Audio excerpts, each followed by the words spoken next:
business. You know, I don't book bands. But actually with the show now, like at George's, we're starting to do a little bit of that on our own and create our own shows.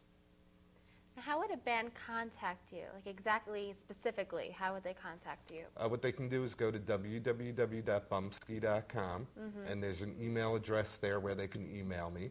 Okay, now spell Bumpskey for everyone, that way everyone knows. It's Bump, B-U-M-P, and then S-K-E-Y. Okay, E-Y, not I. Okay. Now, how can Bumpskey become commercially viable? Well, obviously, we look at it as TV or radio or anything else. So right now on the internet, you can deal with banner ads where you get paid for like 500,000 hits, you'll get $50. So for all those stupid banner ads you're seeing popping up, someone's getting like 1/100th of a penny every time you look at it. So, you know, a lot of websites do that, but I think it's just annoying, so we don't have pop-ups on our website. What we're hoping to do is get enough listeners so I can go to a big company and say, hey, listen, you know, we have 3,000 people listening.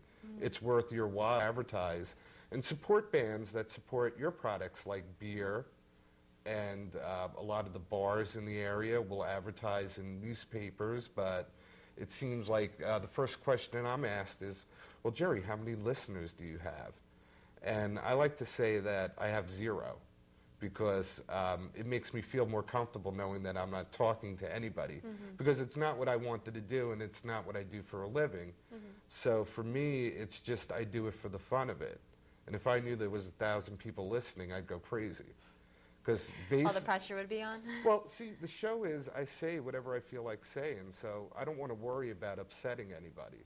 So I look at it as if nobody's listening, nobody can get upset. Good point. Right? So, and if you don't like what you hear, you can always turn it off. So it works out well. Now, do I have to turn my computer into a radio to listen to Bumpskey.com? No, actually, what you can do is all you need is speakers, and you hook them up to your sound card. And what I'd like to do is, in my apartment, I have speakers in all my rooms. So, you know, once I get the show on, I can listen to it in the living room or the kitchen, or, you know, I have friends who turn it on and wash their car. So, you know, you have to think of it as, I think a lot of people think that the computer is only for their office. And what I did was, when we had the studio up in Mahwah, I built a coffee table around the computer. And our computer was right built into the coffee table in our living room. And it was hooked up to the TV, and we could watch movies on the TV. And when bands came up, I would put the internet up on the TV so they could, you know, IM people and stuff like that. So I think what's going to happen is the computer's going to move out of people's offices and more into their living room as a form of entertainment. Now, is it just music that you play on Bumpskey, or are there different facets of what goes on the air? Well, originally we wanted to do everything. You know, we're looking for comedians, if there's any comedians out there that are interested. Through musictv.com, we archive video, so you can actually see and hear the bands up on musictv.com. We also, through that, do a live feed from England, a bar in England. That's up on musictv.com. On bumpskey.com, we have 20 free feeds, so you can go over and check it out. If you like it, then we ask you to become a member, and it's $5 per month, and you get the bars from England, and you get what I do, and hopefully when we start George's, you'll get the George's feed too, all for $5, which is less than the price of a beer if you go see a band. So it's well worth it. Now, how's your audience response? Do you get emails from people? Do people call in a lot?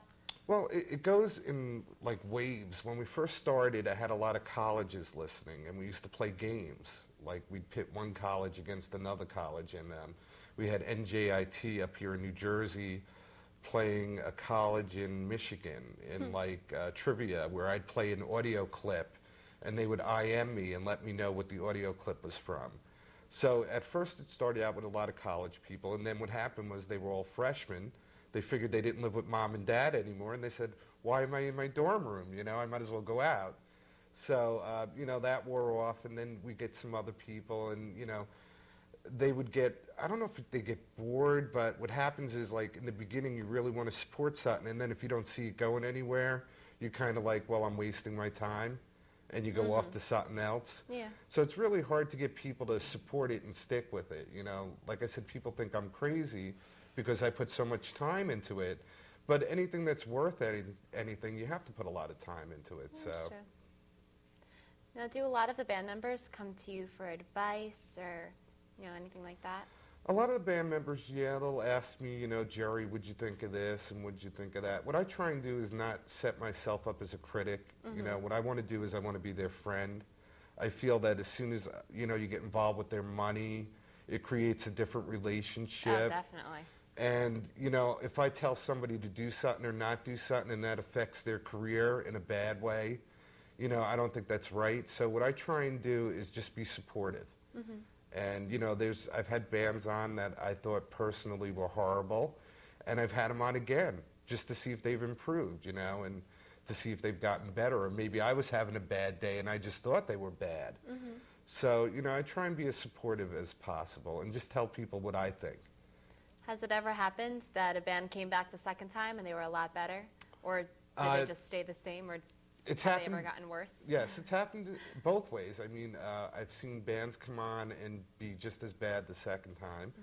And then I've seen bands that really blew me away, the second time. What I try and do, though, is, you can do a lot in the studio these days. So when I get a CD, I try not to judge the band on that. I try and go out and see them live, and I feel that you can get a better idea of the talent of a band if you see them live.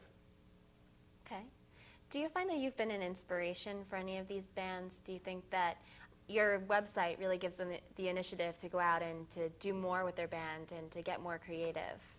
I think in the creative sense I have, because what happens is when the bands come up, they get to abuse me.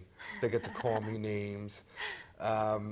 We like to goof on other websites, so I have them make up songs about other indie websites we don't like. And it just gives them a chance to be themselves. When they walk into a radio studio, like here, it's a studio. When you walk into my house, it's my house. Yeah. And there's nothing more to it than that.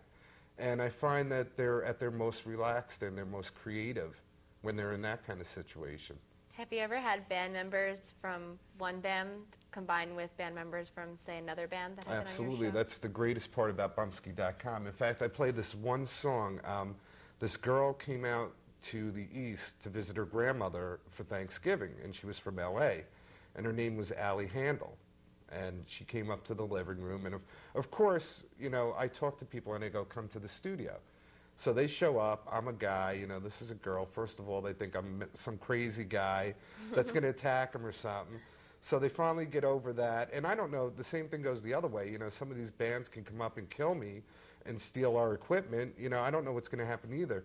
So what we try and do is create trust with the bands. And this girl came up, and I had another band over, and she started doing an indie song from another person. And this guy just joined in like he heard the song a million times, and it was incredible. So some of the people are really very talented and very professional. Well, Jerry, we're running out of time now. But is there anything else that you'd like to add? No, I just want to thank all you guys here at the Bayonne High School for helping me out with this project. And I'd like to thank everybody else that was involved with the project. Okay, great. Thank you, Jerry. Thank you. There you have it. Next time you find yourself online with nothing to do, go out and check out Bumpskey.com. Until next time, this is Lauren Tarek. Since we last talked to Jerry, a few things have changed. He no longer broadcasts with MusicTV.com. Instead, he's broadcasting through Live365.com. Now he can handle 100 listeners for free. No. With the new service, you can see the name of the song, band, and album while you're listening. Now Jerry is starting to do live recording at the Underpass in Elmwood Park, New Jersey on Saturday nights. Lost our confidence, memories far gone.